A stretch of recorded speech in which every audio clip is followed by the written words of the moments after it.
Welcome to my channel. In this series, I'll be answering the most commonly asked questions around diversity, equity, and inclusion, particularly in the workplace, that I've received throughout my career. In this video, I'll be talking about the difference between equality and equity, which I think is best explained through this visual, which I'll put on the screen. As you can see on the one side, each of the players or the observers are all receiving the same thing.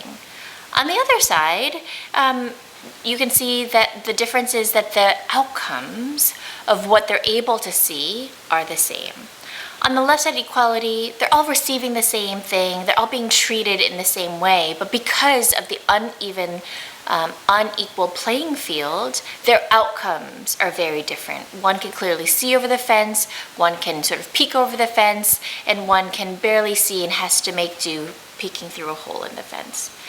Whereas in situations of equity, everyone is getting what they need to account for the uneven or unlevel playing field, and that they all, in the end, ultimately then are able to have similar outcomes, where they're all able to see, in this case, the baseball game equally.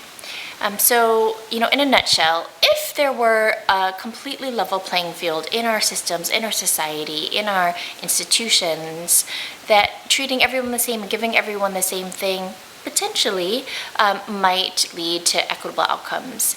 But unfortunately, given the history of structural racism and other kinds of things, there is clearly an uneven playing field. And in order to account for that, and in order to overcome those inequitable systems and challenges, that an equitable approach is going to be what drives for similar outcomes in the end. And I think that's what we're all striving for. Thanks for tuning in. Until the next time.